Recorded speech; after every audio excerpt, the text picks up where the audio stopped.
Hello everyone, welcome to learn with Amrish. आज हम CTET के विषय में चर्चा करेंगे। एग्जाम के बारे में, सीटेट का पेपर पैटर्न क्या होता है, क्यों ज़रूरत है, क्या है, समय अवधि क्या होता है, नेगेटिव मार्किंग होता है कि नहीं होता, वैधता क्या होती है, कट ऑफ कितना जाता है, सिलेबस क्या होता है, कौन कौन इसे दे सकता है, एलिजिबिलिटी क्राइटेरिया क्या है, सीटेट फॉर्म भरने की फीस क्या है। इन सभी प्रश्न सीटेट से संबंधित प्रश्नों के बारे में इस वीडियो में मैं चर्चा करूँगा। सबसे पहले सीटेट आखिर है क्या? तो सीटेट जो है एक पात्रता परीक्षा है। सीटेट को बोलते हैं सेंट्रल टीचर एलिजिबिलिटी टेस्ट, केंद्रीय शिक्षक पात्रता परीक्षा। यानी कि ये सिर्फ पात्रता परीक्षा है, ये नहीं कि आप सीटेट दे लेते हैं तो आप शिक्षक बन ही जाएंगे। ये सिर्फ पात्रता परीक्षा है कि अगर कोई भी गवर्नमेंट टीचर के लिए अगर वैकेंसी आती है तो आप उसका जो है फॉर्म भर सकते हैं, अगर आपने ये परीक्षा जो है पास कर रखा है। इसके बाद आप इस पेपर को अगर पास कर लेते हैं तो जो भी वैकेंसी आएगी प्राथमिक और उच्च प्राथमिक शिक्षक के लिए आप जो है पात्र हो जाते हैं। इस परीक्षा को सीबीएसई आयोजित करती है और इस साल न्यूज़ में आ रहा है कि हो सकता है कि इस परीक्षा को एनटीए जो है आयोजित करे। तो अगर एनटीए आयोजित कराती है इस परीक्षा को, इसमें जो है सिलेबस में बदलाव देखने को मिल सकता है। बेसिकली ये परीक्षा जो है कि जो भी परीक्षार्थी यानी जो भी कैंडिडेट टीचर बनना चाहता है उसके शैक्षिक और मानसिक योग्यता का मापदंड करना, उनका आकलन करना इस परीक्षा का उद्देश्य है। अब बात कर लेते हैं कि सीटेट की आखिर ज़रूरत क्यों है। तो सबसे पहले देखिए, अगर सरकार द्वारा कोई भी वैकेंसी निकाली जाती है शिक्षक भर्तियों के लिए तो आप तभी भर पाएंगे जब आप सीटेट जो है क्वालिफाई किए हुए हैं। अगर आप सीटेट क्वालिफाई नहीं किए हुए हैं तो आपको जो है ये वैकेंसी जो भी गवर्नमेंट द्वारा आती है शिक्षक बनने के लिए तो आप उसमें जो है फॉर्म नहीं भर सकते। जैसे केंद्रीय विद्यालय हो गया, नवोदय विद्यालय हो गया। अभी फिलहाल क्या है कि सरकारी और निजी विद्यालय जो भी प्राइवेट स्कूल्स हैं वहाँ पे भी अगर आप टीचर बनना चाहते हैं 6 to 8, 1 to 6 या जो भी है, तो उसमें आपको कम से कम सीटेट जो है पास होना जरूरी है। और इससे संबंधित और जो प्रश्न है कि सीटेट का पेपर पैटर्न कैसा होता है, कितने पेपर होते हैं, समय अवधि क्या होती है, नेगेटिव मार्किंग होता है या नहीं होता, वैधता इत्यादि। तो सबसे पहले देख लेते हैं कि इसमें जो पेपर होते हैं वो 2 पेपर होते हैं। सीटेट में 2 पेपर होते हैं। पहला पेपर वन जो होता है वो क्लास 1 to 5 के टीचर बनने के लिए होता है और पेपर 2 जो होता है वो 6 to 8 तक के टीचर बनने के लिए होता है। सबसे पहले हम पेपर 1 की बात कर लेते हैं, उसके बाद पेपर 2 को जो है मैं डिटेल में बताऊंगा। सबसे पहले बात करते हैं कि पेपर 1 में जो पहला सब्जेक्ट है वो है चाइल्ड डेवलपमेंट एंड पेडागोजी, बाल विकास और शिक्षा शास्त्र। यानी कि बच्चे का कैसे विकास होता है, किस स्टेज में क्या सीखता है, कैसे आप उसको सिखाएंगे वो सारी चीज़ें, इसी के बारे में 30 प्रश्न जो होते हैं। 30 नंबर के होते हैं 30 प्रश्न। दूसरा है लैंग्वेज वन और लैंग्वेज 2। ये जो होता है भाषा का समझ, कि भाषा की समझ कैसे विकसित करेंगे, आपको भाषा की कितनी समझ है, इन सभी प्रश्नों का समावेशन जो होता है इन दोनों पेपरों में होता है। अब पेपर लैंग्वेज 1 और लैंग्वेज 2 जो है वो क्या है, सबसे पहले जो लैंग्वेज 1 है, अगर इसमें आप हिंदी सेलेक्ट करते हैं तो आपको इसमें इंग्लिश, संस्कृत, बांग्ला, इन सारी भाषाओं का जो है आप इसमें सेलेक्ट कर सकते हैं। लैंग्वेज 2 में यही भाषाएं जो होती हैं आपको चुननी होती हैं। अगला जो है वो है मैथ्स में 30 नंबर के क्वेश्चन आते हैं। इन्वायरमेंटल साइंस 30 नंबर के, और जो भी इसमें कंटेंट पूछा जाएगा ये सब एनसीईआरटी बेस होगा और 1 to 5 होगा। बात करते हैं पेपर 2 जो 6 to 8 तक के टीचर बनने के लिए होता है।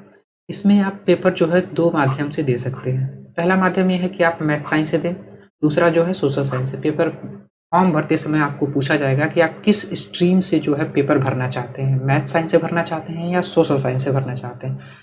तो अगर आप मैथ साइंस से भरेंगे तो मैथ साइंस से 60 क्वेश्चन होंगे, अगर आप सोशल साइंस से भरते हैं तो वो 60 नंबर के क्वेश्चन होंगे। अब बात कर लेते हैं, इसमें भी चाइल्ड डेवलपमेंट एंड पेडागोजी पूछी जाती है, तो इससे थोड़ा सा लेवल जो होता है इसका अप होता है, थोड़ा सा बड़ा होता है। इसमें भी वही प्रश्न आएंगे, ये भी 30 नंबर के क्वेश्चन आते हैं। इसमें भी लैंग्वेज 1 और लैंग्वेज 2, अगर इसमें आप इंग्लिश चुन लेते हैं तो इसमें आपको हिंदी, संस्कृत, बांग्ला ये सब भाषाएं जो है आपको चुननी पड़ेंगी। अब वही है चौथा जो है मैथ साइंस। अगर आप मैथ साइंस लेते हैं तो आप सोशल साइंस जो है नहीं ले पाएंगे। अगर आप सोशल साइंस लेते हैं तो आप मैथ साइंस को छोड़ना पड़ेगा, क्योंकि इसमें 60 क्वेश्चन होंगे और यहाँ से आपका जो है 150 नंबर जो है बन जाएंगे। बात करते हैं कि कौन सा सब्जेक्ट हम चुने। तो ग्रेजुएशन में जो भी आपका सब्जेक्ट रहा हो, आप जिस भी स्ट्रीम से रहे हो उसके हिसाब से आप चुन सकते हैं। अगर आपका स्ट्रीम आर्ट्स रहा है तो आप सोशल साइंस चुन सकते हैं, कॉमर्स रहा है तो भी आप सोशल साइंस ही चुनेंगे।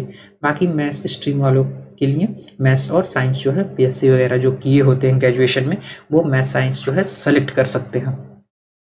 बाकी ऐसा नहीं है कि आप मैथ साइंस आपका रहा है तो आप सोशल साइंस से नहीं दे सकते हैं, या फिर सोशल साइंस से रहा तो आप मैथ साइंस से नहीं दे सकते। आप जिसमें भी कंफर्टेबल हैं उसमें भी आप जो है पेपर को दे सकते हैं। पेपर की समय अवधि कितनी होती है? तो ये 150 मिनट होता है, 2.5 घंटे का पेपर होता है। प्रश्नों की संख्या 150, यानी कि 1 मिनट और 1 प्रश्न। नेगेटिव मार्किंग नहीं होता है। सर्टिफिकेट की वैधता जीवन पर्यंत लाइफ टाइम रहेगा।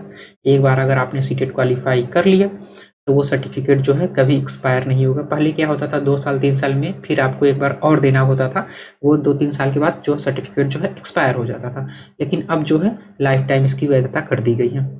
प्रश्नों के प्रकार तो ये एमसीक्यू टाइप होते हैं। इसमें एक क्वेश्चन दिया होगा और उसके जो है 4 ऑप्शन जो है आपको मिलेंगे। मोड क्या होता है? मोड जो होता है पेपर का वो ऑनलाइन होता है, कंप्यूटर बेस्ड टेस्ट होता है। प्रश्न पत्र की भाषा हिंदी और अंग्रेजी दोनों में ये बाइलिंगुअल होता है। आप जिस भी माध्यम से चाहे उस माध्यम से दे सकते हैं। एज लिमिट की कोई सीमा नहीं होती है। इसका मतलब ये नहीं कि 10 साल का बच्चा इस पेपर को दे सकेगा, नहीं दे सकेगा, क्योंकि उसे ग्रेजुएशन उसके बाद बीएड या एलिमेंट्री एजुकेशन में डिग्री होनी चाहिए। तो लगभग वो करते करते आप 17 से 18 साल पार कर जाएंगे, तो उसके बाद ही आप पेपर दे सकते हैं। उच्चतम कोई सीमा नहीं है। अब इसमें क्या होता है कि इसकी वैलिडिटी जो होती है वो लाइफ टाइम होती है। तो मान लीजिए कि आपने पहली बार जो है इस क्वेश्चन को पेपर को दिया और आपके जो है 130 नंबर आ गए, तो जो भी गवर्नमेंट की वैकेंसी आएंगी उसमें तो ऐसा कुछ नहीं होता है कि आपको 130 नंबर लाना है, 140 नंबर लाना है। लेकिन अगर आपके 130 नंबर आ गए और आप बढ़ाना चाहते हैं तो एक जितनी बार चाहें उतनी बार जो है पेपर दे सकते हैं। मान लीजिए अगली बार पेपर दिया आपने और उसमें 140 आ गए, फिर अगली बार सोचा कि 145 लाने की कोशिश करते हैं और उस समय 120 आ गए, किसी कारणवश हो सकता है, होने को तो कुछ भी हो सकता है, 120 आ गए हैं। तो आप अगर इस सर्टिफिकेट को यूज़ करना चाहें 140 नंबर वाले सर्टिफिकेट को, तो आप इस सर्टिफिकेट को यूज़ कर सकते हैं। यानी कि जिस भी सर्टिफिकेट में नंबर ज़्यादा होगा उस सर्टिफिकेट को आप यूज़ कर सकते हैं। वैधता जो है लाइफ टाइम रहती है। बात कर लेते हैं सीटेट की कट ऑफ के बारे में। तो national teacher for council education के अनुसार सीटेट में आपको 60% जो है नंबर या उससे अधिक नंबर लाने वाले छात्रों को ही पास माना जाएगा। लेकिन अगर आप ओबीसी एससी एसटी कैंडिडेट हैं तो आपको 82 नंबर लाने पे पास माना जाएगा। बाकी जनरल कैंडिडेट के लिए 90 नंबर है। उसके बाद बात कर लेते हैं कि इसकी योग्यता क्या है, एलिजिबिलिटी क्राइटेरिया या शैक्षिक योग्यता क्या है। तो दोनों पेपर के लिए अलग अलग योग्यता है। अगर आपने डीएलएड कर रखा है तो सिर्फ आप पेपर 1 को भर सकते हैं। अगर आपने बीटीसी कर रखा है तो आप पेपर 1 और 2 जो है दोनों भर सकते हैं। अगर आपने किसी भी टीचर ट्रेनिंग प्रोग्राम में एडमिशन ले रखा है, पहले क्या होता था कि कोई भी बंदा अगर बीएड कर रहा है या डीएलएड कर रहा है तो जो लास्ट साल होता था अंतिम वर्ष में सिर्फ इस पेपर को भर सकता था। लेकिन अभी क्या है कि अगर आपने एडमिशन ले लिया है और आज ही आपने एडमिशन लिया है तो आप इस फॉर्म को जो है भर सकते हैं, पेपर जो है आप दे सकते हैं। अगला क्वेश्चन है कि सीटेट जो है फॉर्म भरने की फीस क्या होती है। तो अगर आप जनरल कैटेगरी या ओबीसी कैटेगरी से बिलोंग करते हैं तो आपको सिर्फ एक पेपर भरने के लिए आप 1000 रुपये देने पड़ेंगे। मान लीजिए आप सिर्फ पेपर 1 भरते हैं तो आपको 1000 रुपये लगेंगे, या फिर पेपर 2 भरते हैं तो भी आपको 1000 रुपये लगेंगे। लेकिन मान लीजिए कि आप दोनों पेपर भरना चाहते हैं, 1200 रुपये देने होंगे। अगर बात कर लेते हैं SC ST और PH यानी कि जो दिव्यांग वर्ग के बच्चे होते हैं उनके लिए, तो पेपर 1 और पेपर 2 के लिए 500 रुपये। अगर दोनों पेपर भरना चाहते हैं तो उसके लिए 600 रुपये जो है उन्हें देने पड़ेंगे। बाकी ये रहा आज का वीडियो। हो सकता है कि इसमें कुछ प्रश्न जो है मुझसे छूट गए हों, तो अगर आपके मन में ऐसा कोई प्रश्न है, आप नीचे कमेंट सेक्शन में पूछ सकते हैं। मैं उस प्रश्न का जवाब देने की पूर्ण रूप से कोशिश करूँगा। बाकी इस वीडियो में अगर आपको कुछ पसंद आता है तो वीडियो को लाइक कर सकते हैं। बाकी अगर आपका कोई सुझाव है तो भी वो एक्सेप्टेबल है। आप वीडियो के नीचे कमेंट सेक्शन में सुझाव जो है दे सकते हैं। बाकी वीडियो देखने के लिए धन्यवाद। मिलेंगे अगले नेक्स्ट वीडियो में, तब तक के लिए जय हिंद।